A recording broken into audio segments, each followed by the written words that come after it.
ओम अज्ञानतिमिरन्धस्य ज्ञानाञ्जनशलाकया चक्षुरुन्मीलितं येन तस्मै श्री गुरवे नमः। श्रीचैतन्यमनोभीष्टं स्थापितं येन भूतले स्वयं रूपकदा मह्यं ददाति स्वपदान्तिकं। हे कृष्ण करुणा सिन्धो दीनबन्धो जगत्पते गोपेश गोपकान्ता राधाकान्ता नमोस्तुते। तप्त कांचन गौरंगी राधे वृंदावनेश्वरी वृषभानुसुते देवी प्रणमामि हरिप्रिये। नमः ॐ विष्णुपदाय कृष्णपृष्ठाय भूतले श्रीमते भक्ति वेदांत स्वामिना इति नामिने। नमस्ते सरस्वते देवे गौरवाणी प्रचारिणे निर्विशेष शून्यवादी पाश्चात्य देश तारिणे। जय हो श्री कृष्ण चैतन्य प्रभु नित्यानंद श्री अद्वैत गदाधर श्रीवासादि गौर भक्त वृंद। हरे कृष्णा कृष्ण कृष्ण हरे हरे हरे रामा राम राम हरे हरे। हरे कृष्ण।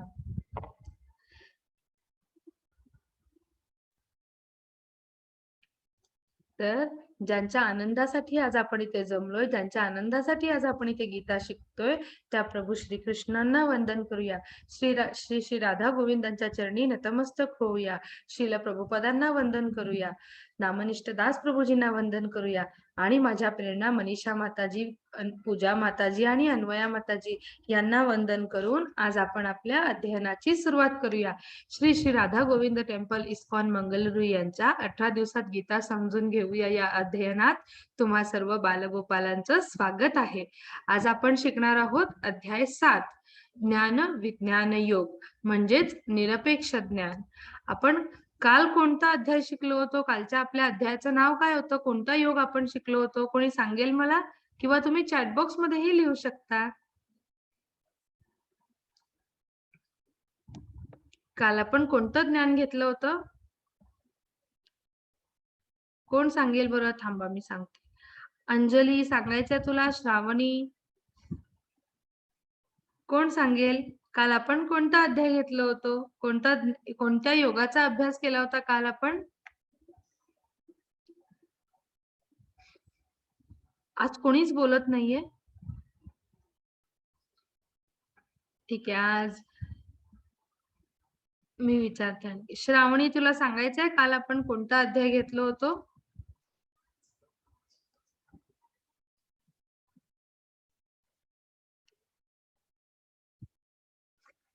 आज कोणालाच बोलायचं नाहीये। सुनील, हरे कृष्णा सुनील।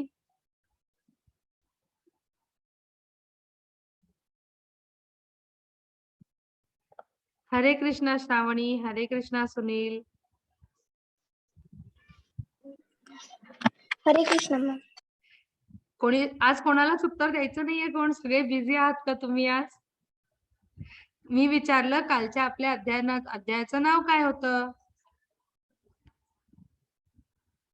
काल आपण कोणता अध्याय शिकलो बरं? सांगू शकेल मला कोणी?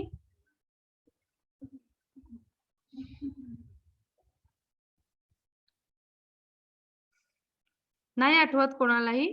काल आपण कोणता अध्याय शिकलो होतो? कोणालाच आठवत नाही? कोण जॉईन झाले? आणखी 1 मिनिट मला बघू दे।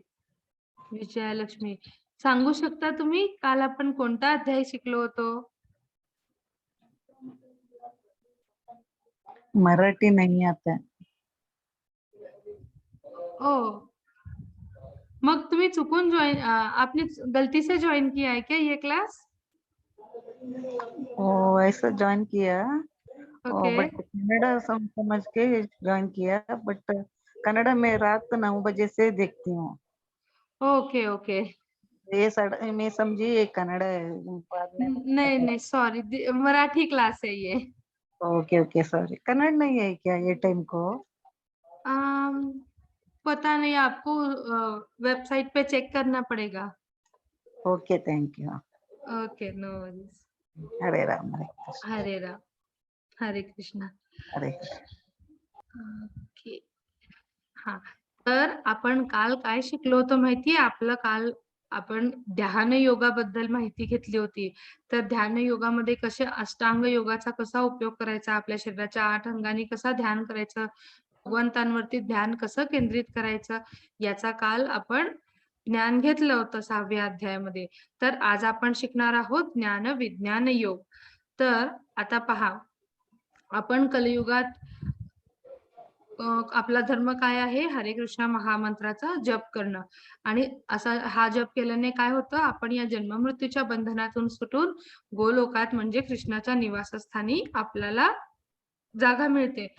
कृष्णाच्या निवासस्थानी जाण्याचा आणि या जन्म मृत्यूच्या बंधनातून सुटण्याचा आपला एकमेव मार्ग म्हणजे हरे कृष्ण महामंत्राचा जप करणं हे होय. तर आता मला कोणी सांगू शकेल का कृष्णाच्या ज्या रूपाला काय म्हणतात बरं? ज्या रूपात आपण कृष्णाची आराधना करतो, ज्या रूपात भगवंतांचं नामस्मरण केलं पाहिजे असं आपण काल शिकलो होतो, त्या कृष्णाच्या या भगवंतांच्या या रूपाला काय म्हणतात? कोणी मला सांगू शकेल का? परमात्मा. नाही, परमात्मा म्हणजे आपलं या फोटो मधलं रूप आहे ते परमात्म्याचं रूप आहे, बरोबर आहे. मी तुम्हाला काय विचारत आहे, कृष्णाच्या रूपाला काय म्हणतात? भगवंतांच्या कृष्णाचं भगवंतांचं जे रूप आहे त्याला काय म्हणतात?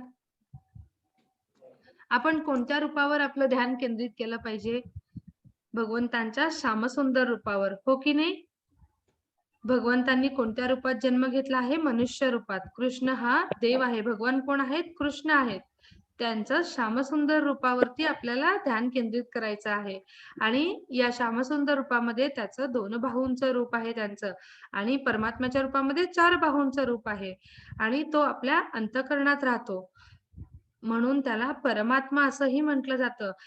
प्रत्येकाच्या हृदयामध्ये परमात्म्याचा वास असतो. याच्यासाठी आपण तो श्लोक पण शिकला होता, ज्यांनी परमात्म्याचं सत्य, भगवंतांचं सत्य जाणलंय ना, त्याला हत्ती आणि कुत्रा, चांडाळ, गाय, विद्वान माणूस आणि ब्राह्मण या सगळ्यांमध्ये परमात्म्याचा वास दिसतो. सगळ्यांच्या आत्म्यामध्ये त्याला परमात्मा दिसतो, कारण त्यांनी भगवंतांचं हे सत्य जाणलं आहे की प्रत्येक आत्म्यात परमात्म्याचा वास असतो, हो की नाही?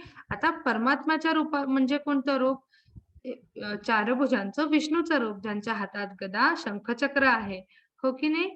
आता पुढे बघू आपण आपला आजच्या अध्यायातला पहिला श्लोक. कोणाला म्हणायचंय माझ्यासोबत? म्हणणार तुम्ही माझ्यासोबत? आपण जसं रोज म्हणतो तसं? हो मॅम. ओके, चला.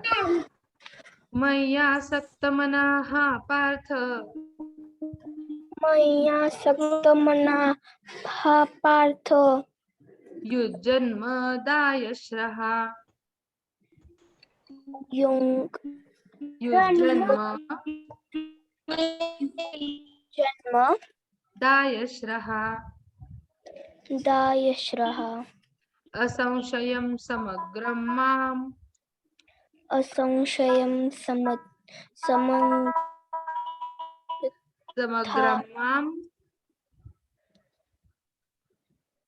समग्रं मां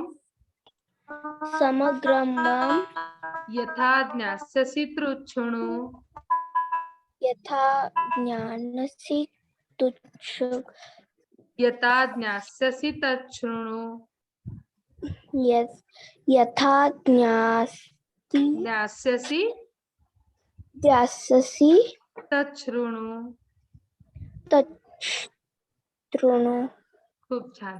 पहा, भगवंत इथे काय सांगतायत? भगवंत म्हणाले, हे पार्थ, हे अर्जुना, माझ्या भावनेने पूर्णपणे युक्त होऊन योग अभ्यासाद्वारे माझ्यावर मन आसक्त करून तू मला पूर्णपणे निसंदेह कसा जाणू शकशील ते आता ऐक. म्हणजे भगवंतांवरती ध्यान केंद्रित करून पूर्णपणे योगाभ्यास करून योगाभ्यास म्हणजे काय? भगवंतांशी एकरूप होण्याची प्रक्रिया. भगवंतांशी एकरूप होण्याच्या प्रक्रियेचा अभ्यास करून माझ्यावर मन कसं बरं केंद्रित करायचं, मला पूर्णपणे निसंदेह कसं बरं जाणून घ्यायचं, याचं ज्ञान या अध्यायात मी देणार आहे. म्हणूनच या अध्यायाचं नाव काय आहे? ज्ञान विज्ञान योग. मग आता पहा, भगवद्गीतेच्या या 7व्या अध्यायात कृष्ण भावनेच्या स्वरूपाचे पूर्णपणे वर्णन करण्यात आले आहे. श्रीकृष्ण हे समग्र ऐश्वर्यांनी परिपूर्ण आहेत. म्हणूनच आपण भगवंतांची 6 ऐश्वर्य सुद्धा पाहिली आहेत आणि ते आपले ऐश्वर्य कसे प्रकट करतात ते या अध्यायात त्यांनी आपल्याला सांगितलं आहे. आधीच्या अध्यायात आपण काय शिकलो? भगवंतांची 6 ऐश्वर्य शिकलो होतो. पण आता ती 6 ऐश्वर्य भगवंत कसे बरं प्रकट करतात त्याचं ज्ञान आपल्याला भगवंत या अध्यायात देणार आहेत. तसेच या अध्यायात कृष्णावर आसक्त होणाऱ्या 4 प्रकारच्या भाग्यशाली व्यक्ती आणि कृष्णाचा कधीच न स्वीकार करणाऱ्या 4 प्रकारच्या दुर्भागी व्यक्ती यांच्याबद्दलही आपण वर्णन शिकणार आहोत. म्हणजे कोणती 4 लोक कृष्णावर विश्वास ठेवतात आणि कृष्णावरती प्रेम करतात आणि त्याच्यावरती आसक्त होतात, त्यांच्यावरती आसक्त होतात, अशी 4 लोक, अशाच प्रकारची 4 लोक आणि अशी 4 दुर्भागी लोक जे कृष्णाचा स्वीकारच करत नाहीत, त्यांचा भगवान म्हणून स्वीकार करत नाहीत आणि कृष्णावरती प्रेम सुद्धा करत नाहीत. अशा 4 दुर्भागी लोकांचंही वर्णन आपण या अध्यायात शिकणार आहोत. आता पहा, आता कृष्णाने आपल्याला सांगितलं होतं आधीच्या अध्यायामध्ये आपण या जन्म मृत्यूच्या बंधनातून सुटून गोलोकाला जाऊ शकतो. त्याच्यानंतर आपल्याला कुठला जन्म मिळत नाही. या 84 लाख योनींमधून प्रवास करण्याच्या या जन्म मृत्यूच्या चक्राच्या बंधनातून सुटण्यासाठी आपण काय बरं करायला पाहिजे? हे काय केल्याने आपण कृष्णाच्या निवासस्थानी पोहोचतो हे त्यांनी कोणत्या श्लोकामध्ये सांगितलं होतं तुम्हाला आठवतंय? कोणाला आठवते का तो श्लोक कोणता आहे? 4थ्या अध्यायात आपण शिकलो होतो. नाही, भक्तियोग, भक्ती करून तर आपण पोहोचतोच, पण एका श्लोकामध्ये भगवंतांनी त्याचं वर्णन केलं होतं की जन्म मृत्यू याच्या बंधनातून सुटून आपण भगवंतांच्या निवासस्थानी कसं बरं पोहोचतो. कर्मयोगाच्या 4थ्या अध्यायामध्ये भगवंतांनी आपल्याला काय सांगितलं होतं? जन्म कर्म च मे दिव्यम यो वेत्ति तत्त्वतः त्यक्त्वा देहं पुनर्जन्म नैति मामेति सोऽर्जुन. तर भगवंतांनी आपल्याला कृष्ण जन्म आणि त्याच्या क्रियाकल्प माहित असतील तर आपण या भौतिक अडचणीमधून मुक्त होऊ शकतो आणि गोलोकाला पोहोचतो. जेव्हा आपण भगवंतांचं सत्य जाणतो ना, तोच आणि भक्तीच्या 9 सेवा करतो, भगवंतांची मनापासून सेवा करतो, पूजा करतो आणि तेव्हाच आपण या जन्म मृत्यूच्या बंधनातून सुटून गोलोकाला जाण्यासाठी आपला मार्ग मोकळा होतो. त्यासाठी आपण नेहमी भगवंतांच्या श्यामसुंदर रूपावर ध्यान केंद्रित केलं पाहिजे आणि श्यामसुंदर रूपावर ध्यान केंद्रित करून भक्तीच्या 9 सेवा केल्या पाहिजेत. तर असं आपण आधी शिकलो होतो, पण आता पुढे जाऊन आपण बघणार आहोत भगवंत आपल्याला या अध्यायामध्ये काय काय सांगणार आहेत. तर आता म्हणायचं माझ्यासोबत श्लोक, आजचा पुढचा श्लोक. मनुष्याणां सहस्रेषु मनुष्याणां सहस्रेषु कश्चिद् यतति सिद्धये कश्चित्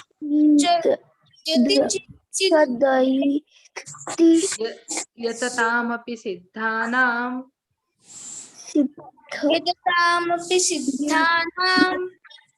कश्चिन्मां वेति तत्त्वतः. खूप छान, खूप सुंदर.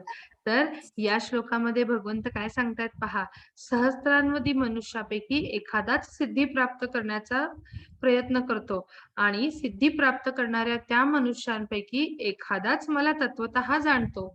म्हणजे काय बरं? आता पहा, या फोटोमध्ये दिसतंय हे लोक मॅरेथॉनच्या शर्यतीत धावतायत, हो की नाही?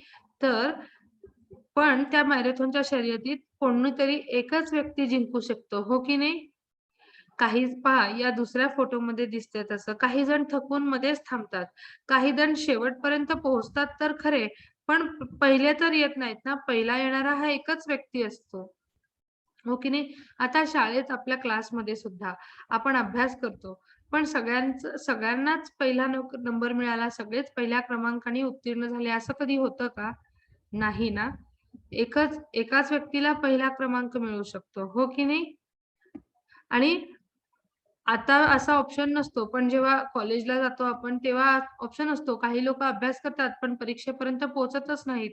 ते परीक्षाच देत नाहीत. असंही होतं, मधूनच सोडून देतात. तर अशाच प्रकारे जो भगवंतांना जाणण्याचा प्रयत्न करतो ना, तो त्यातले खूप कमी जण शेवटपर्यंत पोहोचतात. खूप कमी जण मधूनच सोडून देतात. पण असा एकच मनुष्य असतो, जो पूर्णपणे भगवंतांना जाणतो. जसं या धावण्याच्या शर्यतीमध्ये एकच व्यक्ती पहिल्या नंबरवर येतो ना, एकच व्यक्ती सगळ्यात आधी पोहोचतो. अगदी तसंच. आता प्रत्येकाला कृष्णाला समजून घेण्याची किंवा गोलोकाला पोहोचण्याची इच्छा असते. हो की नाही? आपल्याला प्रत्येकालाच या जन्म-मृत्यूच्या बंधनातून सुटून गोलोकाला पोहोचायचंय. पण त्यापैकी खूप कमी जण ही सिद्धी प्राप्त करू शकतात. आता पहा, एक उदाहरण सांगते. आता तुम्ही भगवद्गीता शिकण्यासाठी विचार केला होता ना, फक्त खूप खूप जणांनी विचार केला, की आपण क्लास जॉइन करू, आपण क्लासेस अटेंड करू. पण त्यापैकी खूप कमी जणांनी रजिस्ट्रेशन केलं आणि मग रजिस्ट्रेशन केल्यानंतरही त्यापैकीही खूप कमी जणांनी WhatsApp ग्रुपमध्ये भाग घेतला, हो की नाही? आणि आपल्या ग्रुपमध्ये तर खूप जण आहेत, पण त्यापैकी खूप कमी जण अटेंड करतात, हो की नाही? म्हणजे कृष्णापर्यंत पोहोचण्याची इच्छा, भगवद्गीता शिकण्याची इच्छा खूप मनापासून खूप कमी जण इथपर्यंत पोहोचू शकले. तर अशाच प्रकारे भगवंतांना जाणून घेण्याच्या या शर्यतीत सुद्धा सुरुवात सगळेच करतात. काही जण मध्येच सोडून देतात, काही जण प्रयत्न तर करत असतात, पण शेवटपर्यंत पोहोचू शकत नाहीत.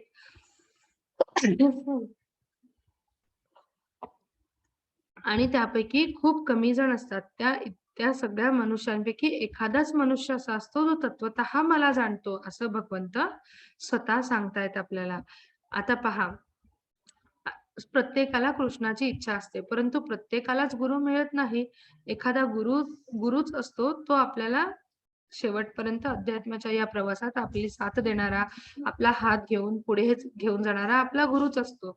परंतु आजच्या या कलियुगात खूप कमी गुरु आपल्याला मिळतात. श्रील प्रभुपादांसारखे किंवा नामनिष्ठदास प्रभूजींसारखे आपले गुरु, ज्यांच्यामुळे आपल्याला कृष्णाला जाणून घेण्याची ही संधी मिळतीये, कृष्णाच्या जवळ जाण्याची संधी मिळतीये.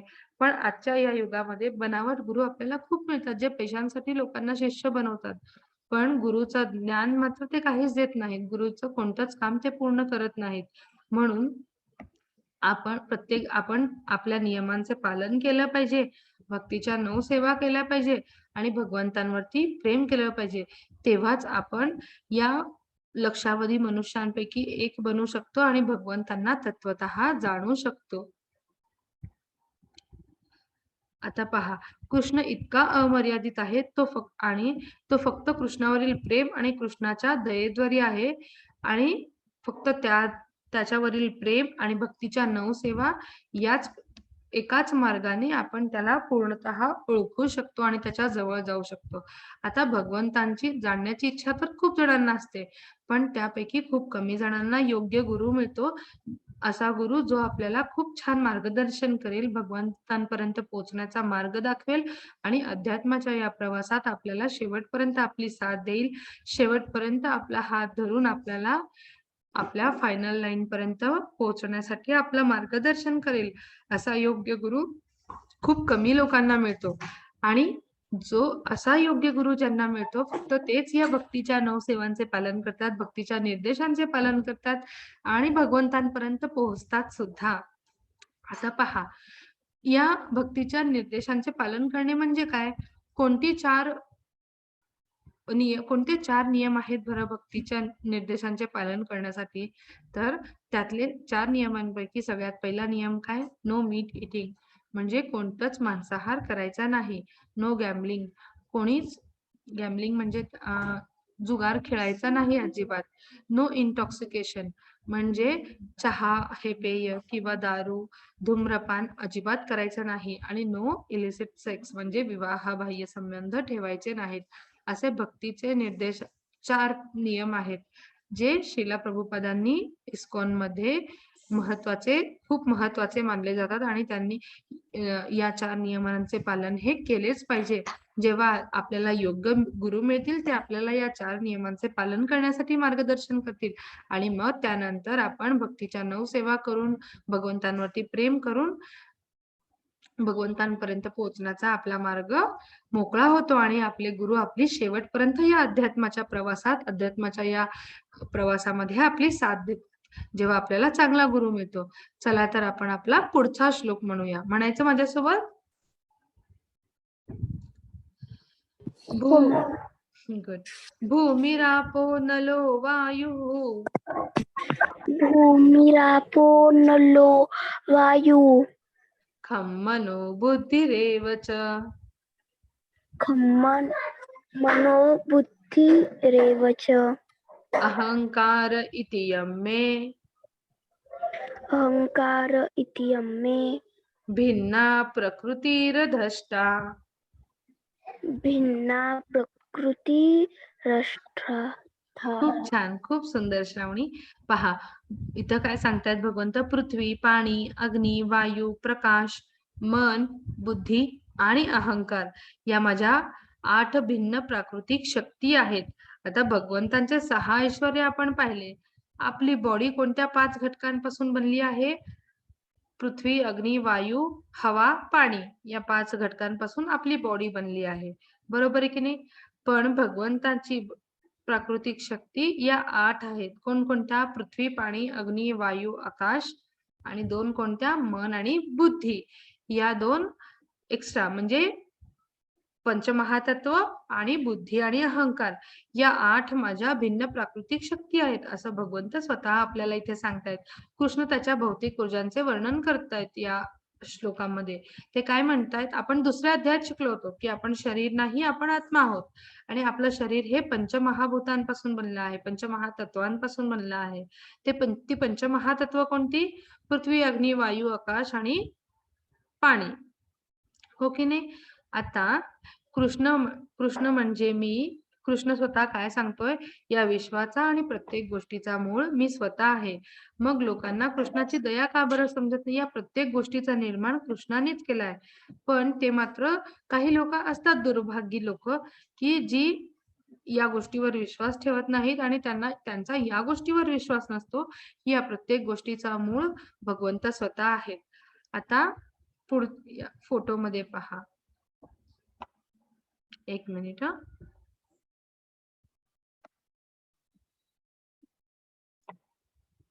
हा आता या फोटोमध्ये पहा. याच्यामध्ये काय दिसतंय? मोत्यांची ही माळ गुंफलेली आहे. हो की नाही? आता दुसऱ्या फोटोमध्ये पहा. पुढच्या फोटोमध्ये. या फोटोमध्ये काय दिसतंय? ब्रह्मांडातील प्रत्येक गोष्ट कुठे जाऊन मिळते? कृष्णाला जाऊन मिळते. म्हणजे या ब्रह्मांडातल्या प्रत्येक गोष्टीचा निर्माण सुद्धा त्यांनीच केलाय. हो की नाही? आता या श्लोकामध्ये भगवंत आपल्याला काय सांगतायत? सर्व सृष्ट प्राणी मात्रांचा उगम या 2 शक्तींमध्ये होतो. या जगतामध्ये जे काही भौतिक आणि आध्यात्मिक आहे त्याचा उत्पत्तीकर्ता आणि प्रलयकर्ता मीच आहे हे निश्चितपणे जाण. आता भगवंत काय सांगतायत पहा. या जगामध्ये जे काही भौतिक आणि आध्यात्मिक असो व भौतिक असो, म्हणजे आध्यात्मिक म्हणजे आपले गुरु किंवा ही आपली वेद, उपनिषद आणि या भौतिक जगातील ही पंचमहातत्व या सगळ्या गोष्टीचा निर्माण करता मीच आहे. आणि या भौतिक जगामध्ये जो काही प्रलय येतो, आध्यात्मिक जगातही प्रलय येतो, त्या गोष्टींचा प्रलय करताही मीच आहे. ज्या गोष्टी मी निर्माण करू शकतो त्या गोष्टींचा मी नाश सुद्धा करू शकतो. ज्या गोष्टी माझ्यामुळे निर्माण झाल्या आहेत त्या गोष्टी माझ्यामुळेच संपू सुद्धा शकतात, प्रलयामध्ये सापडू सुद्धा शकतात असं भगवंत आपल्याला या श्लोकामध्ये सांगतात. आता पहा. या पहिल्या फोटोमध्ये काय दिसते? ही माळ आहे. हो की नाही? मणी सगळे गुंफलेले आहेत एका दोऱ्याने. एकच दोरा आहे जो या सगळ्या मण्यांना त्यांनी बांधून ठेवला आहे. तसंच हा दोरा म्हणजे भगवंत आहेत आणि भौतिक जगातील प्रत्येक गोष्ट, आध्यात्मिक जगातील प्रत्येक गोष्ट त्यांनी बांधून ठेवली आहे. हो की नाही? समजा तो धागा तुटला तर सगळे मणी विखुरतील, मग त्यांचं अस्तित्व संपेल. एका माळेमध्ये ते खूप छान दिसतायत. हो की नाही? समजा हा धागा तुटला आणि ते विखुरले तर त्यांचं अस्तित्व संपेल. हो की नाही? तसंच म्हणून कृष्ण काय सांगतायत, त्याच्यापेक्षा कोणीही श्रेष्ठ नाही. प्रत्येक गोष्ट ही त्याच्यापासूनच निर्माण झाली आहे आणि त्याच्यापासूनच ती संपते सुद्धा. त्या गोष्टींचा निर्माण करता आणि विनाश करताही तो स्वतःच आहे. आता मला कोण सांगू शकेल, आपल्या शाळेतलं हेड कोण असतं? प्रिन्सिपल प्रिन्सिपल असतात, हो की नाही? आणि मग घरी पप्पा पप्पा असतात. शाळेमध्ये प्रिन्सिपल पेक्षा जास्त अधिकार दुसऱ्या कोणाला असतात का? कोणीच नाही नसतं ना. आणि घरी पप्पांपेक्षा श्रेष्ठ दुसरं कोणी असतं का? अजिबात नाही. नाही तर त्याचप्रमाणे या धाग्यांसारखं जो मोत्यांना कसं बांधून ठेवलं आहे, तशा आपल्या भौतिक आणि आध्यात्मिक जगातील प्रत्येक गोष्ट ही भगवंतांशी बांधून ठेवलेली आहे. तेव्हा भगवंत काय म्हणतात पहा पुढच्या श्लोकात, हे धनंजय, माझ्याहून श्रेष्ठ असे दुसरे कोणतेच तत्व नाही. दोऱ्यात ओवलेल्या मण्यापेक्षा सर्व काही मण्यांप्रमाणे सर्व काही माझ्यामध्ये आश्रित आहे. जसे या धाग्यातले मणी या धाग्यातले मणी एकमेकांशी बांधलेले आहेत ना, तर अगदी तसेच या भौतिक आणि आध्यात्मिक जगातील प्रत्येक गोष्ट माझ्यामध्ये आश्रित आहे आणि माझ्याशी बांधलेली आहे. आता पुढच्या श्लोकात पहा. भगवंत काय सांगतायत, श्रीकृष्णच भगवंत आहेत, ते मनुष्य आहेत आणि ते सर्वोच्च आहेत. त्यांच्याहून कोणीच इकडे श्रेष्ठ नाहीये. या जगात कोणीच श्रेष्ठ नाही. का? तर प्रत्येक भौतिक आणि आध्यात्मिक गोष्टीची निर्मिती ही त्यांनीच केली आहे आणि त्याचा प्रलय करताही तेच आहेत. त्यांनी आताच आपल्याला या आधीच्या श्लोकात सांगितलं आहे.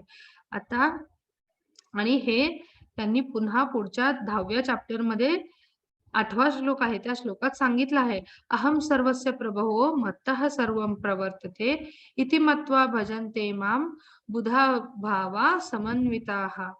प्रत्येक गोष्टी अहम सर्वस्य प्रभवो, सगळ्यांचा निर्माण करता मीच आहे. मत्तः सर्वं प्रवर्तते, या सगळ्या गोष्टी मलाच येऊन मिळतात. इति मत्वा भजन्ते माम बुधा भाव समन्विताः. हे जे कोणी जाणतो ना, तोच फक्त हे माझं ज्ञान घेण्यासाठी तोच माझं हे ज्ञान घेऊ शकतो आणि फक्त तोच माझ्यापर्यंत पोहोचू शकतो, असं भगवंत आपल्याला सांगतायत. आता पुढचा श्लोक, 8वा श्लोक म्हणायचा माझ्यासोबत.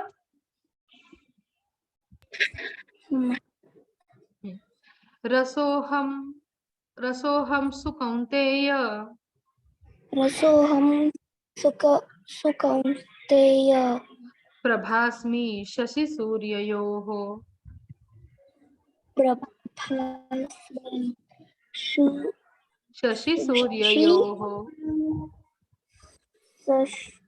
शशि सूर्ययोः शशि सूर्ययोः प्रणवः सर्ववेदेषु प्रणवः सर्ववेदेषु शब्दः खे पौरुषं नृषु शब्दः खे पौरुषं नृषु पौरुषं नृषु.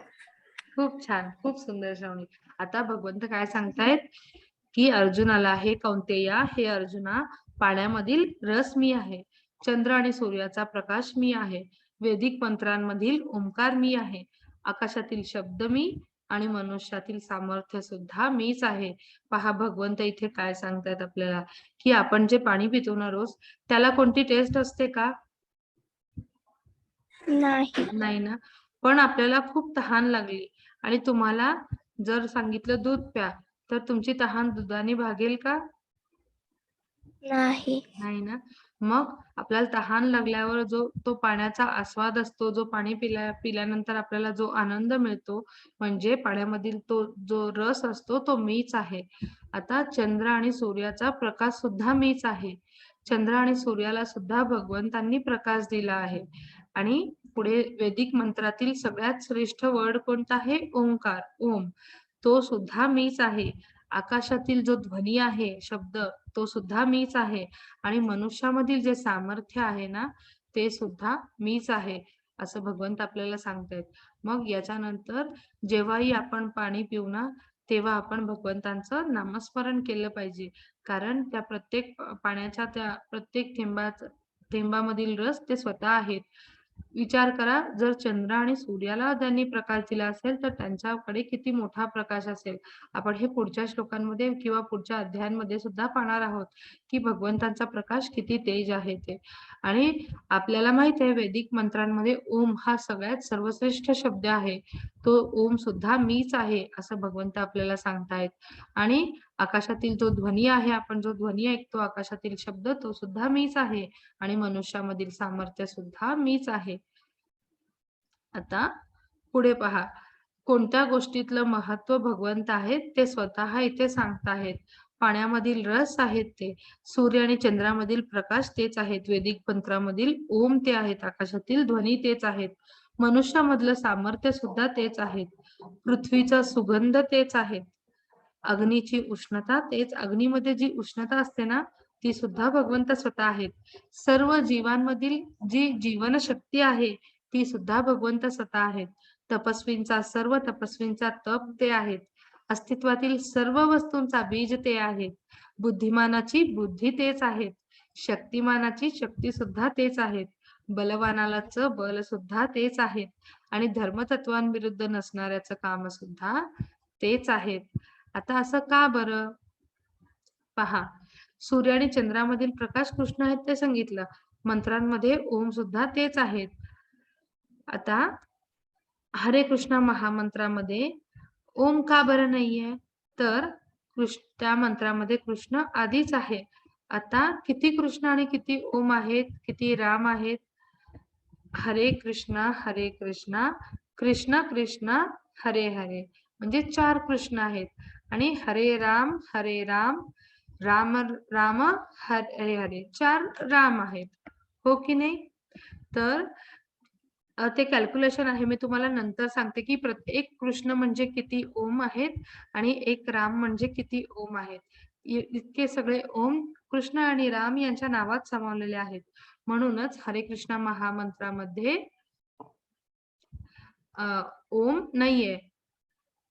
आता पुढे, जेव्हा पृथ्वीवरती पाऊस पडतो, मातीचा जो छान सुगंध येतो ना, तो सुगंध सुद्धा, पृथ्वीचा सुगंध म्हणजे काय? जेव्हा पाऊस पडल्यावर मातीचा जो सुगंध येतो, तो सुगंध सुद्धा कृष्ण स्वतः आहेत. प्रत्येक जीवाचा जीव म्हणजे जो जीवित व्यक्तीचा जो जीव असतो ना, तो सुद्धा भगवंत स्वतः आहेत. आणि जी तपस्वी तप करते ना, तपस्वी व्यक्ती तप करतात, त्यांचा तप सुद्धा भगवंत स्वतः आहेत, असं त्यांनी आपल्याला या 8 ते 11 या श्लोकांमध्ये सांगितलं आहे. आता पुढचा श्लोक म्हणायचा माझ्यासोबत. हो मॅम. दैवी हेषा गुणमयी, दैवी हेषा गुणमयी गुणमयी ममा माया दुरत्यया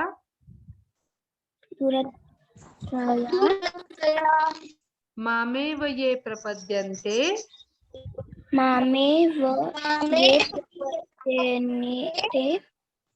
मायामेतां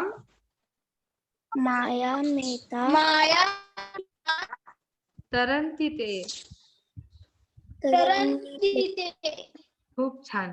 तर भगवंत इथे काय सांगतात पहा, 3 प्राकृतिक गुणांनी युक्त असलेली माझी दैवी मायाशक्ती ही अतिशय दूरस्थ आहे. परंतु जे मला शरण आले आहेत, ते या मायेला तरून सहजपणे पुढे जातील. आता पहा, 1 मिनिट, मी सगळ्यांना म्यूट करते.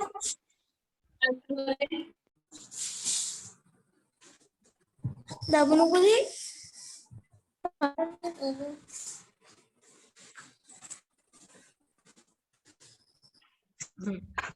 तर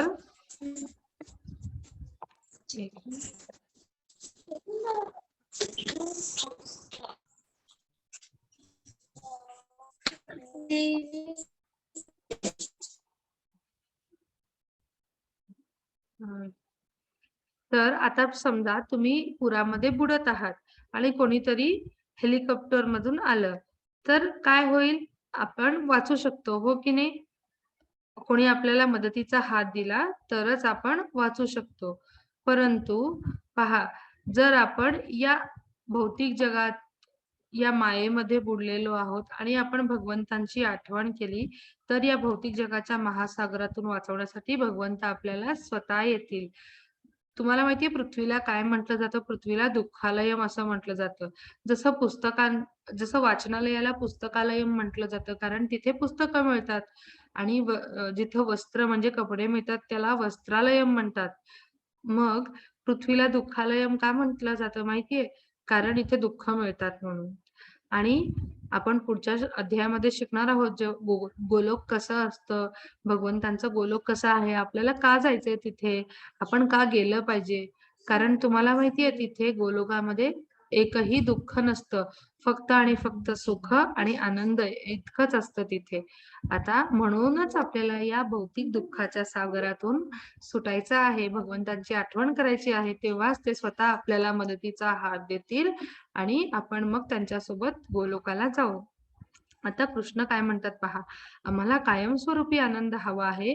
जर तुम्हाला कायमस्वरूपी आनंद हवा आहे, जर तुम्ही मला शरण गेलात तर मी तुम्हाला या दुःखाच्या महासागराच्या पलीकडे नेईन, माझ्या निवासस्थानी नेईल, जिथे परम आनंद आहे, कायमचा आनंद आहे, एकही दुःख किंवा यातना कोणतीच गोष्ट नाहीये तिथे. आता पुढचा श्लोक म्हणायचं,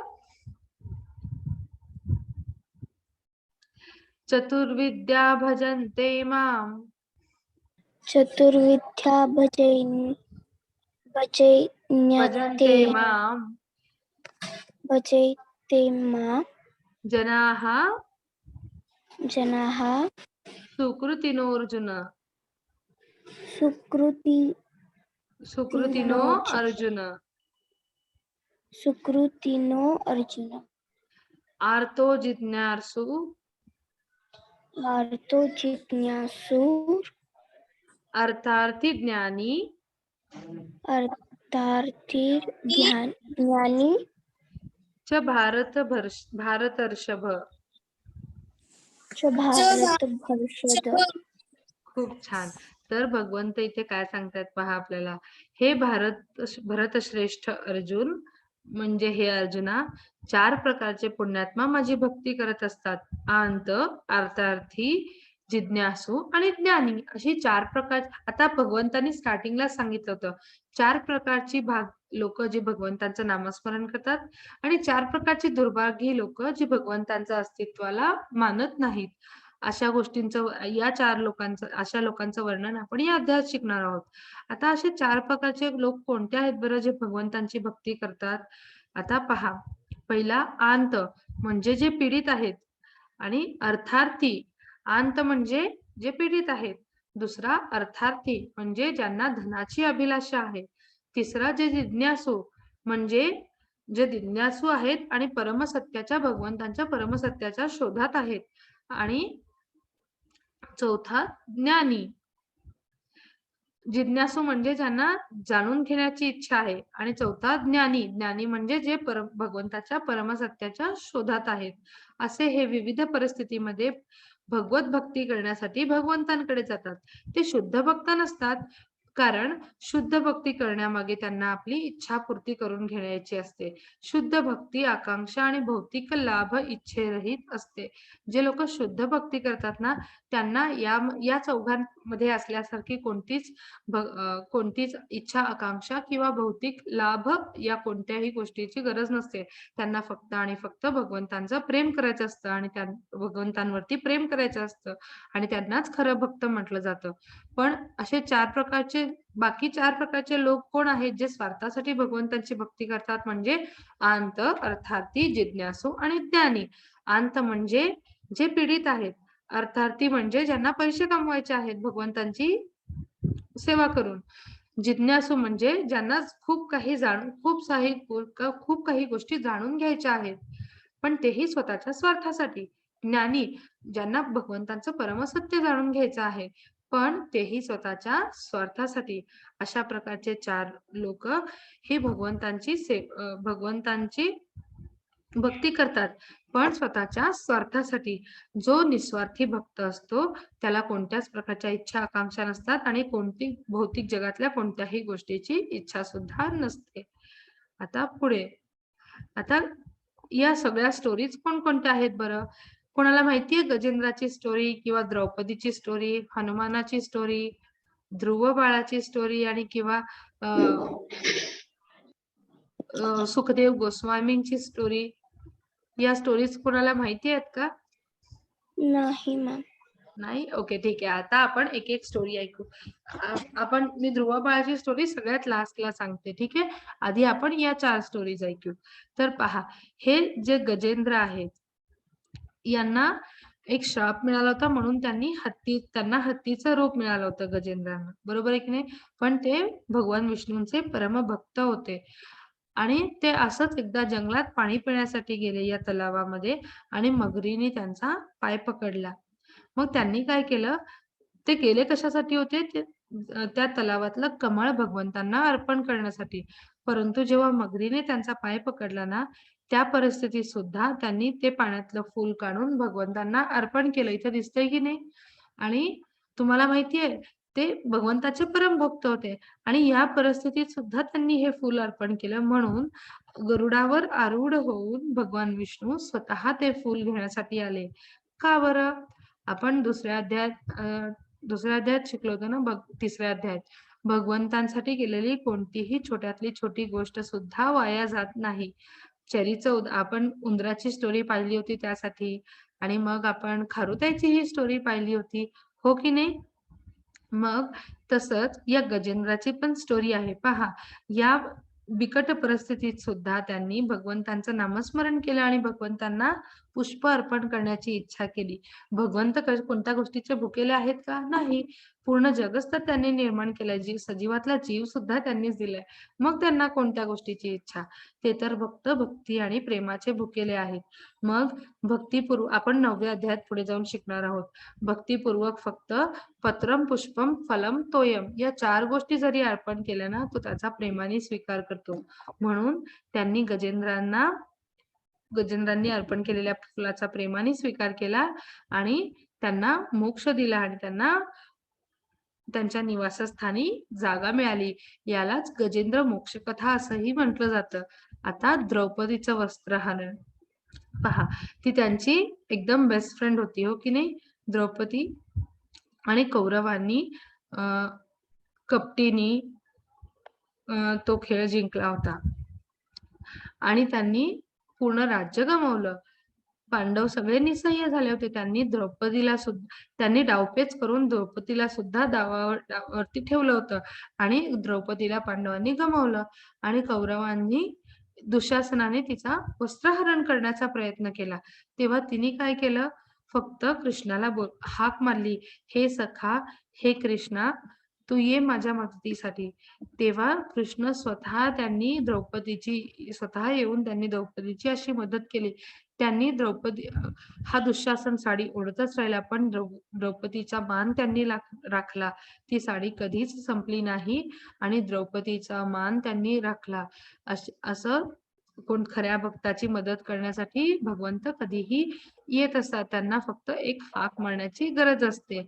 आता या स्टोरीमध्ये हे आहेत व्यासदेव, या त्यांच्या पत्नी. या जेव्हा गर्भवती होत्या, त्यांच्या गर्भामध्ये सुखदेव गोस्वामी महाराज होते. त्यांना या भौतिक जगात यायचंच नव्हतं. त्यांना भौतिक जगाचं सत्य माहित होतं की या पृथ्वीला दुःखालयम असं म्हटलं जातं. या पृथ्वीवरती जन्म घेणं म्हणजे दुःखाच्या आलयात येण्यासारखं आहे. म्हणून त्यांना भगवंतांशी दूर होऊन या पृथ्वीवरती कधीच जन्म घ्यायचा नव्हता. परंतु या ज्या व्यासदेवांच्या पत्नी होत्या त्या भगवंतांच्या परमभक्त होत्या. तेव्हा त्यांनी भगवंतांना विनंती केली, हे भगवंत, तुम्हीच काहीतरी मार्ग दाखवा. कारण सुखदेव गोस्वामी 16 वर्ष आईच्या गर्भातच होते. ते बाहेरच येत नव्हते. म्हणून कृष्णाने त्यांना विश्वास दिला की आणि त्यांना आशीर्वाद दिला आणि सुखदेव गोस्वामी आईच्या गर्भातून बाहेर आले आणि कृष्णाने त्यांना आशीर्वाद दिला होता की इथलं त्यांचं कर्म संपलं की पुन्हा ते गोलोकाला परत जाऊ शकतात. अशा प्रकारे पहा, या सुखदेव गोस्वामींच्या ज्या आई होत्या त्या भगवंतांच्या परमभक्त होत्या. त्यांच्या एका हाकेवरून भगवंत आले होते आणि त्यांनी सुखदेव गोस्वामींना बाहेर येण्याची विनंती केली. या दुःखालयात या पृथ्वीवर जन्म घेण्याचा आदेश दिला होता आणि त्यांच्या मातेला या त्रासातून मुक्त होण्याची संधी सुद्धा मिळाली होती. मग आता या चौथ्या स्टोरीमध्ये हे आहेत भगवान श्रीराम, हे प्रभू लक्ष्मण, हनुमान आणि हे आहेत सुग्रीव. सुग्रीव रामाच्या मदतीसाठी आले होते. का तर सुग्रीवांच्या पत्नीचं अपहरण झालं होतं आणि त्यांना मदत हवी होती आपल्या भावापासून आपल्या पत्नीला परत आणण्यासाठी. मग भगवान श्रीरामांनी त्यांची मदत केली, त्यांच्या पत्नीला परत आणलं आणि मग त्यानंतर सगळ्यांनी मिळून माता सीतेला ते शोधायला गेले होते, हो की नाही. आता पुढची स्टोरी आहे ध्रुव बाळाची. तर ध्रुव बाळाचे जे वडील होते त्यांच्या 2 पत्नी होत्या, सुरुची आणि सुनिधी. सुरुचीचा मुलगा होता उत्तम आणि सुनिधीचा मुलगा होता ध्रुव. ध्रुव महाराज तर ते खूप हुशार, छान आणि अगदी गुणी बाळ होते. पण हा जो उत्तम होता तो सुरुचीचा मुलगा होता, जी त्यांची आवडती राणी होती. ते दोघे एकदा त्यांच्या मांडीवर बसले होते, या मांडीवर उत्तम आणि या मांडीवर ध्रुव. परंतु सुरुची या स्वभावाने खूप चांगल्या अशा नव्हत्या. त्यांना काय वाटायचं की राजाच्या मांडीवर म्हणजे वडिलांचा हक्क फक्त उत्तमलाच मिळायला पाहिजे आणि हे राज्य सुद्धा फक्त उत्तमलाच मिळायला पाहिजे. ध्रुव बाळाने त्यांच्या मांडीवर बसणं तिला अजिबात पसंत नव्हतं, म्हणून तिने त्यांना ढकलून दिलं आणि ध्रुव महाराज खाली पडले मांडीवरून. त्यांना खूप खूप वाईट वाटलं. मग त्यांनी काय केलं माहितीये, ते गेले आपल्या आईकडे धावत आणि खूप रडले. त्यांनी विचारलं, असा अन्याय का होतोय माझ्यावरती? माझे वडील माझ्यावरती कधी प्रेम करतील? मला पण उत्तम सारखं त्यांच्या मांडीवर बसायचं आहे, त्यांचं प्रेम हवंय. मग त्यांना आईने काय सांगितलं माहितीये, तुला जर राजा व्हायचा असेल, वडिलांचं प्रेम हवं असेल तर तू जंगलामध्ये जा, परमात्म्याच्या रूपावरती ध्यान कर. तेच तुला या परिस्थितीतून मुक्त करतील आणि तुला वाचवतील. मग ध्रुव बाळ गेले जंगलामध्ये. वाटेमध्ये त्यांना नारद मुनी भेटले. नारद मुनींनी सांगितलं की तुम्ही जंगलात जाऊ नका, तिथं खूप कठीण परिस्थिती आहे, तुम्ही फक्त 5 वर्षाचे आहात, तुम्ही का बरं तुम्हाला जप करायचा आहे? मग तेव्हा ध्रुव बाळ काय म्हणाले माहितीये, मला विश्वास आहे, का तर माझ्या आईने मला सांगितलंय की मी जर भगवान विष्णूंवरती ध्यान केलं तर ते निश्चितच मला या प्रसंगामधून माझी सुटका करतील, मला वडिलांचं प्रेम मिळेल आणि मला सुद्धा राजा व्हायची संधी मिळेल, म्हणून मला हे करायचंच आहे. तेव्हा नारद मुनींनी त्यांना आशीर्वाद दिला, जसं या फोटोमध्ये दिसतंय की नाही, आशीर्वाद दिला आणि त्यांना एक जप करण्यासाठी, भगवंतांचं नामस्मरण करण्यासाठी, भगवंतांवरती ध्यान केंद्रित करण्यासाठी मंत्र दिला. ओम नमो भगवते वासुदेवाय हा मंत्र दिला आणि मग त्यांना जप करायचे नियम सांगितले, सगळ्या गोष्टी समजावून सांगितल्या की नामस्मरण कसं करायचं, भगवान विष्णूंवरती ध्यान कसं केंद्रित करायचं, या सगळ्या गोष्टी त्यांना सांगितल्या. आणि मग ध्रुव बाळ गेले जंगलामध्ये जप करण्यासाठी. ते थोडे दिवस ते फक्त फळं आणि पानं खायचे आणि आपली धारणा करण्यास मग्न व्हायचे. थोड्या दिवसानंतर त्यांनी खाणं बंद केलं आणि ते एका पायावर उभं राहून भगवान विष्णूंवरती तीव्र ध्यान, तीव्र तपस्या करायचे. आणि 6 महिने, आणि तुम्हाला माहितीये त्यांच्या या कठोर तपश्चर्यानी वरती स्वर्गलोकामध्ये, वैकुंठामध्ये स्वर्गलोकामधलं टेम्परेचर वाढायला लागलं. सगळ्या देवांना ते टेम्परेचर, ती उष्णता असह्य व्हायला लागली. मग सगळे देव विष्णूकडे गेले, तुम्हाला ध्रुव बाळाला भेट ही दिलीच पाहिजे, आम्ही त्यांच्या जपाचं हे तापमान सहन करू शकत नाही. मग भगवान विष्णू स्वतः गरुडावरती आरूढ होऊन ध्रुव बाळाला, ध्रुव महाराजांना भेटायला आले. या फोटोमध्ये दिसते तसं त्यांनी त्यांच्या डोक्यावरती शंख देऊन त्यांना आशीर्वाद दिला. आणि आपल्याला माहिती आहे ना, त्यांनी मग नंतर एक पूर्ण स्वर्गामध्ये, अवकाशामध्ये, आकाशगंगेमध्ये पूर्ण एक ध्रुव लोक त्यांना दिला आणि त्या लोकाचा राजा सुद्धा त्यांना बनवलं. आता ते जंगलात का बरं आले होते? त्यांना राज्य हवं होतं, वडिलांचं प्रेम हवं होतं. पण जेव्हा श्रीकृष्णांनी त्यांना विचारलं ना, इतक्या कठोर तपश्चर्येनंतर तुम्हाला काय हवंय? तेव्हा त्यांनी सांगितलं, खुद्द परमात्म्यांनी मला दर्शन दिलंय, मला आणखी काही नको. मला ना माझ्या वडिलांचं राज्य हवंय, ना त्यांचं प्रेम हवंय. तुमचं जे दर्शन मिळालं त्यातच मी खूप सुखी आहे. मग त्या उत्तरावर भगवंत खूप प्रसन्न झाले आणि माहिती त्यांनी मग ध्रुव महाराजांना पूर्ण ध्रुवलोक दिला. हा ध्रुव तारा सुद्धा आपण उत्तरेकडे पाहू शकतो, हो की नाही?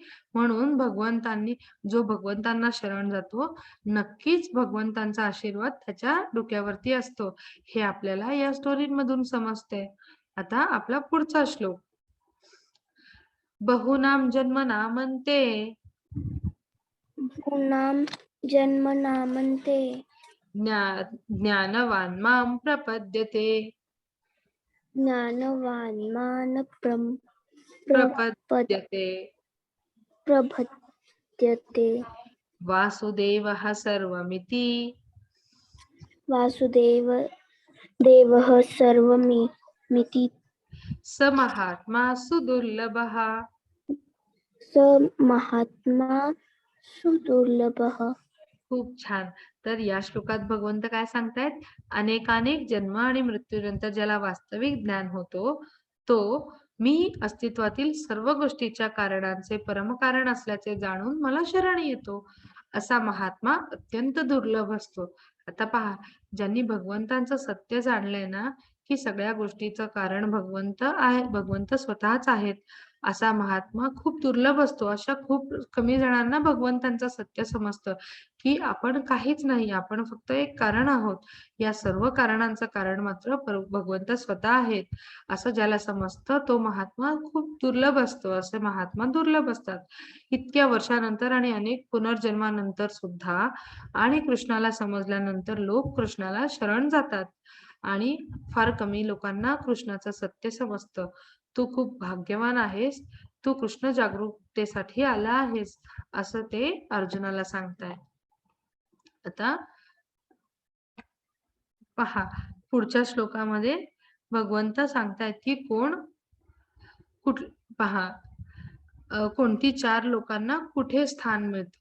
पहा, men with of small intelligence worship the demigods and their fruits are limited and temporary. Those who worship the demigods will go to the planets of demigods, but my devotees ultimately reach my supreme planet. भगवंत आपल्याला इथे काय सांगतायत? आता काही जण असतात जे कृष्णाला भगवंत मानत नाहीत. ते वेगवेगळ्या दुसऱ्या देवांची, उपदेवांची पूजा करतात, म्हणजे इतर देवी देवतांची पूजा करतात. ते कुठे जातात? त्या देवी देवतांच्या प्लॅनेट वरती जातात, म्हणजे स्वर्ग लोकात, इंद्र लोकामध्ये, अशा वेगवेगळ्या देवाच्या वेगवेगळ्या प्लॅनेट वरती जातात. पण तिथे ते परमनंट राहतात का? नाही. त्यांनी जेवढं कर्म केलंय त्या कर्माचं फळ संपेपर्यंत राहतात आणि मग पुन्हा ते या मृत्यू लोकात जन्म घेतात. परंतु जो कृष्णाची, भगवंतांची सेवा करतो, त्यांच्यावरती ध्यान केंद्रित करतो, फक्त तोच भगवंतांच्या निवासस्थानी गोलोकी जाऊ शकतो आणि त्याचं पुन्हा कधीच रिटर्न तिकीट नसतं, म्हणजे तो कधीच पुन्हा या मृत्यू लोकात जन्म घेत नाही. तो कायमस्वरूपी भगवंतांच्या निवासस्थानी राहतो. तर या श्लोकामध्ये काय सांगतायत पहा, endeavored with such a faith he endeavors to worship a particular demigod and obtain his desires, but in actually these benefits are bestowed by me alone. आता पहा, या लोकांना काय वाटतंय की ते इतर देवी देवतांची, उपदेवांची पूजा करतायत, पण हे सर्व देवी देवता सुद्धा कृष्णाचाच भाग आहेत, कृष्णानेच निर्मिले आहेत. मग या अभागी व्यक्तीला हे समजत नाही की इतर देवदेवतांची पूजा जरी केली सुद्धा तरी ती कृष्णापर्यंतच पोहोचते. का? तर ते इतर देवी देवता सुद्धा कृष्णापासूनच निर्माण झाले आहेत. आता पुढच्या श्लोकात भगवंत काय सांगतात पहा, हे अर्जुना, मी पुरुषोत्तम भगवान भूतकाळात घडलेलं सर्व काही, वर्तमान काळात घडत असणारं सर्व आणि भविष्य काळात घडणारे सर्व काही जाणतो. मी सर्व जीवांना जाणतो, परंतु मला मात्र कोणीच जाणत नाही. कारण भगवंताचा काय प्लॅन आहे ते तुम्हाला आम्हाला थोडीच माहिती आहे. त्याला सगळंच माहित असतं. जे वर्तमान काळात घडत आहे, जे काळात घडून गेलंय आणि जे भविष्यात घडणार आहे, या सगळ्या गोष्टीचा जाणकर्ता तो स्वतःच आहे. तर आता पहा, आता एक उदाहरण, हे एक भगवंत असं का म्हणतायत? तुम्ही मूव्ही पाहायला गेलात, तर तुम्हाला थोडा उशीर झाला. तुम्ही स्टार्टिंग मिस केली. तुम्हाला मूव्ही समजेल का? नाही. किंवा तुम्ही मधूनच मूव्ही सोडून उठून आलात, अर्धीच मूव्ही पाहिली. पण तुम्हाला पूर्ण स्टोरी समजेल का मग? नाही. नाही ना. परंतु ज्याने ही मूव्ही निर्माण केली आहे, म्हणजे जो निर्माता दिग्दर्शक असतो, त्याला मात्र मूव्ही मध्ये कधी काय होणार आहे आणि सगळी स्टोरी त्याला माहित असते. हो की नाही? हो. तसंच आपल्या लाईफचा आणि या भौतिक प्रकृतीचा सुद्धा निर्माता दिग्दर्शक कोण आहे? हे भगवंत आहेत. म्हणून त्यांना भूतकाळात घडलेल्या गोष्टी, वर्तमान काळात घडत असलेल्या गोष्टी आणि भविष्य काळात घडणाऱ्या गोष्टी, या सर्व गोष्टींचं कारण ते स्वतः आहेत. मग आपल्याला आश्चर्य वाटते, हे सर्व का होत आहे? परंतु कृष्णाला तर सगळंच माहित असतं. आपल्याला माहित नसतं की आपल्यासोबत पुढं काय होणार आहे. काल असं झालं होतं ते का घडलं? आता जे घडत आहे ते का घडत आहे आपल्यासोबत? याच्याबद्दल आपल्याला काहीच माहिती नसते. परंतु भगवंतांना सर्व गोष्टींची माहिती असते. कारण ते सर्व कारणांचे कारण आहेत. आता छोटीशी प्रार्थना. Krishna's love, it's so wonderful, it's so wonderful, it's so wonderful. Oh wonderful love, it's so high you can't get over it. It's so deep you can't get under it. It's so wide you can't get around it. Oh wonderful love. आता आपण थोडीशी उजळणी करूया. आपण आतापर्यंत काय काय शिकलोय? तर भगवंत कोण आहेत? कोण मला सांगेल भगवंत कोण आहेत? भगवंत कृष्ण आहेत. त्यांनी मानव रूपात जन्म घेतला आहे. हो की नाही? आपण कोण आहोत? आत्मा. आत्मा आहोत. आपण शरीर नाही, आत्मा आहोत. आता भगवंत कोणत्या 3 कारणांमुळे प्रकट झाले बरं? कोण मला तू सांगू शकतेस? हो मॅम.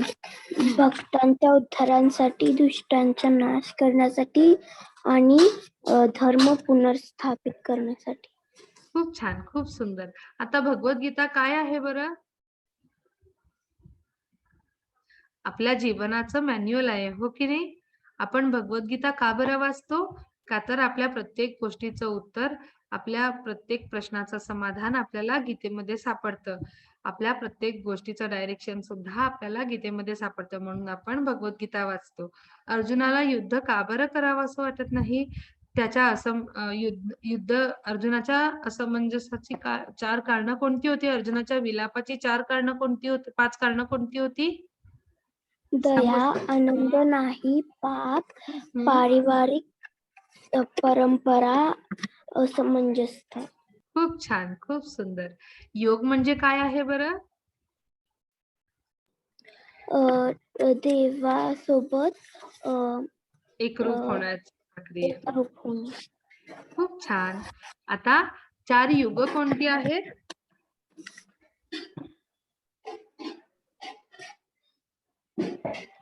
4 युग कोणती आहेत?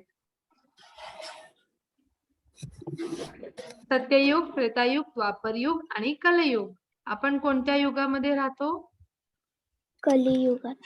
मग कलियुगाचा धर्म कोणता आहे? हरे कृष्ण महामंत्राचा जप कर. खूप छान, खूप सुंदर. आता शांती सूत्र कोणतं आहे बरं? आठवतंय? तुम्ही दोघांनी व्हिडिओ ऑन करा, आपण ऍक्टिव्हिटी करूया शांती सूत्राची. आठवतंय तुम्हाला शांती सूत्र काय आहे? हे आणि हे आठवतं?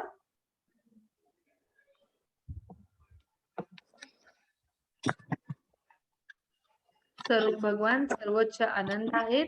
तेच सर्वोच्च नियंत्रक आहे का? तेच सर्वोच्च नियंत्रक आहे आणि तोच आपला मित्र आहे.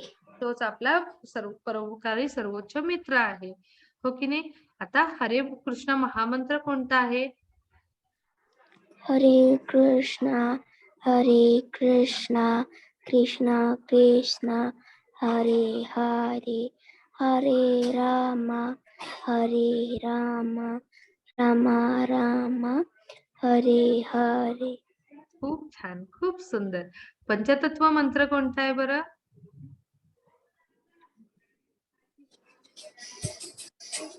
श्री कृष्ण चैतन्य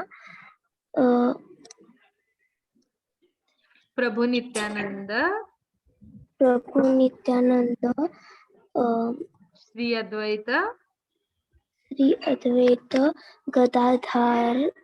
गदाधारी शिवासादी गौर भक्तवृंद. खूप छान. तर खूप सुंदर उत्तर देतेस तू. आता आपण हरे कृष्ण महामंत्राचा जप का बरं करायला हवा? कारण की हम्म,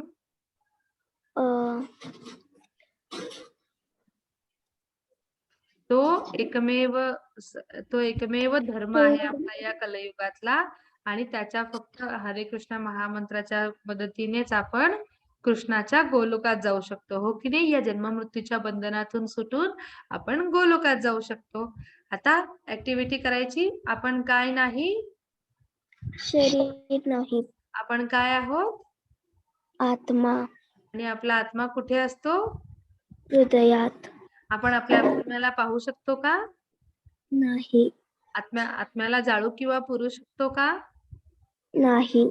आत्म्याचे तुकडे करू शकतो का शस्त्राने किंवा अस्त्राने? नाही.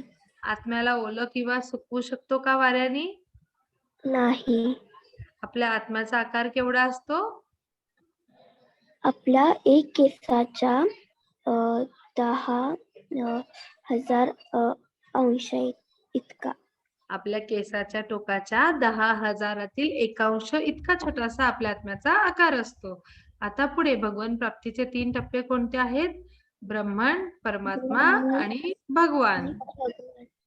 परमात्मा म्हणजे विष्णूचं 4 भुजांचं रूप, ज्याच्या हातात गदा आणि शंखचक्र आहे. आणि भगवान म्हणजे कृष्ण, ज्यांनी मनुष्य रूपात जन्म घेतला आहे, ज्यांचं सुंदर असं मनमोहक श्यामसुंदर रूप आहे. डोक्यामध्ये मोरपीस आणि हातात बासरी आहे. त्यांनी पितांबर धारण केलंय. हो की नाही? भगवंतांचे 6 ऐश्वर्य कोणते होते? सांगणार? सुंदर, श्रीमंत, प्रसिद्ध, शक्तिशाली, सामर्थ्य, ज्ञानी, संन्यास. खूप छान. हे आहेत भगवंतांचे 6 ऐश्वर्य. आता पुढे भगवद्गीता हे आपल्या जीवनाचं पुस्तक आहे. भगवद्गीतेचे 5 विषय कोणते बरं? जीव, ईश्वर, प्रकृती, काळ, कर्म. खूप छान, खूप सुंदर. आता अर्जुनाच्या विलापाची 5 कारणं आपण पाहिली. अर्जुनाच्या विजयाची 9 कारणं कोणती आहेत? धर्मक्षेत्र, दिव्य रथ, कपिध्वज, शंखनाद, गांडीव धनुष, तप्त जीविता, मोक्ष एकादशी, भाग्यलक्ष्मी, ऋषिकेश. हा, आणि मोक्षदा एकादशी. खूप छान. मला खूप तुझा अभिमान आहे. तू किती छान उत्तर देतेस आणि एकदम सगळे करेक्ट उत्तर, खूप छान छान उत्तर देतेस तू. आणि हरे कृष्ण कृष्ण कृष्ण हरे हरे, हरे राम राम राम हरे हरे. अशा प्रकारे आपला आजचा ज्ञान विज्ञान योग अध्याय 7वा संपला. आता मी प्रार्थना म्हणून रेकॉर्डिंग थांबवते. मग तुम्हाला काही प्रश्न असले तर विचारू शकता तुम्ही. आणि मग कालचा होमवर्क केला का? आपल्याला कृष्णाची नावं लिहायची होती ना? हो मॅम. ओके, आपण तो पण मग बघू. तुम्ही कोणकोणती नावं लिहिली आहेत त्याचे पण आपण डिस्कशन करूया. वांछा कल्पतरुभ्यश्च कृपा सिंधु एव च पतितानां पावनेभ्यो वैष्णवेभ्यो नमो नमः. हरे कृष्ण.